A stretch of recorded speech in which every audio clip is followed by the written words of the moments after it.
Welcome into the after party, the weekly coaches show following Friday night tailgate party.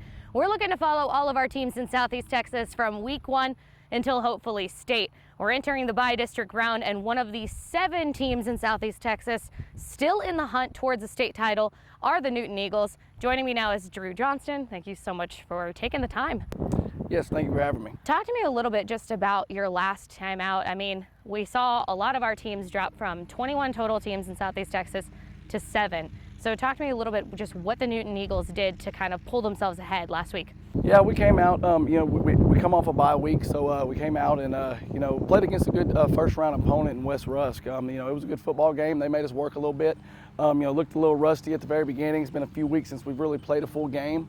Kind of ironed out some kinks. What I said, probably the best thing out of it, we got a little tired again. But in the end, we ended up playing well on offense, moving the ball, did enough to play, what we needed to do on defense, need to fix a few things. But like I said, they were a good opponent for a first round team. They were very, West Rusk has a lot of tradition, so we had to play. Well, you guys also have a lot of tradition. You guys have, and it's going to take me a minute to say this, one of the longest active district win streaks in the state of Texas. Newton has not lost a district game in the regular season in almost a decade. That obviously, I think it's actually since 2011. So wow. So I mean, that takes a lot of prowess. And just talk to me a little bit about the stuff that you kind of have been able to carry on and carry that forward over the years. Yeah, it's just kind of the tradition in Newton. This is what these guys want to do. They love playing football. That's what we do here. It's just one of those things that we always talk about before every season. That there's 3 parts of a season in Newton. You have your pre-district, where we always try to play good teams to get prepared. Then we try to go win a district championship, and then it's get to the playoffs and try to make a run. So that's just kind of always their focus. We always break it up into 3 parts. And for the last 13 years, we've won a district championship and taken care of business. And like I said, but in Newton, you want to play for a while, and so that's where our mindset is now. Is play as long as we can, make a run.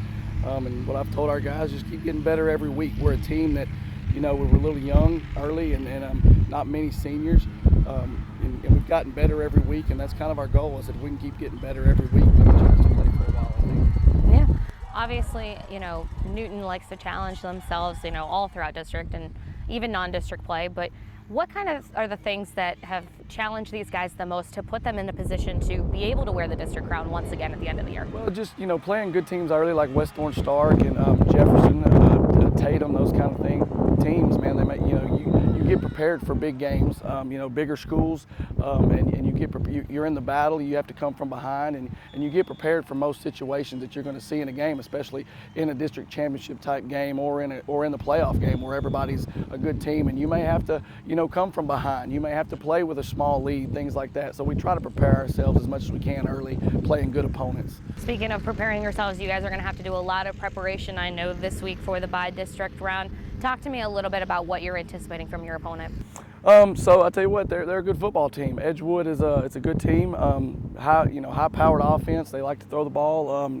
Do a lot of things. They score a lot of points. So that's why we're up here working right now. So it's we're going to have to come out and play, and that's how it is when you get in the playoffs. Anybody can beat you, and you have to play your best game or you're going home. So that's and our kids usually do good with that. They a lot of these guys, my juniors and seniors, have played a lot of football games over the last few years because we played into the playoffs. So they know what to expect, and they know how to prepare. Yeah, I know. Looking at that matchup on paper, I mean, even like down to the scoring averages, I couldn't think of 2 opponents who are more perfect matches on paper. Just talk to me a little bit about some of the things you're working on specifically in your run game to try and We're a big run football team right now. We're a power running team. We're getting better every week at throwing the ball, but we have some good backs, some good offensive linemen. I have 4 senior offensive linemen, so you rely on those guys.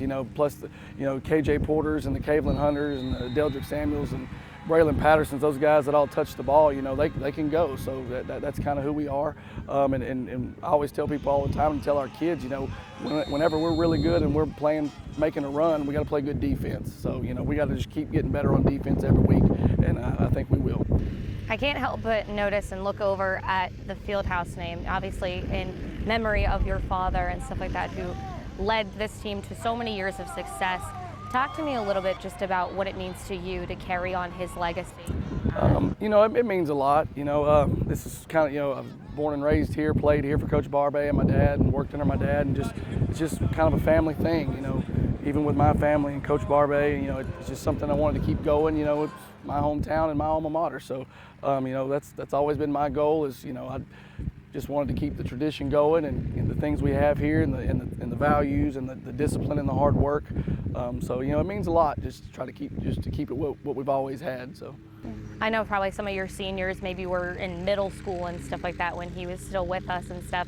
But what were some of the things that he passed on to you, coaching-wise, that you try and implement? You know, just trying to teach these guys to be young men. You know, be tough on them but love them at the same time. That's how he was. That's how Coach Barbay was. Kind of how I've tried to be. You know, being around those two guys my whole life. You know, we have discipline and we're tough on them and we coach them hard, but they also know we love them. So, you know, that, and just, you know, trying to get these guys prepared to go out in the world and be young men. That's what I always tell them. So. Well, best of luck to you this week. I know a long drive, and we certainly are wishing the best for you and all of our teams in Southeast Texas. Appreciate it. Thank you.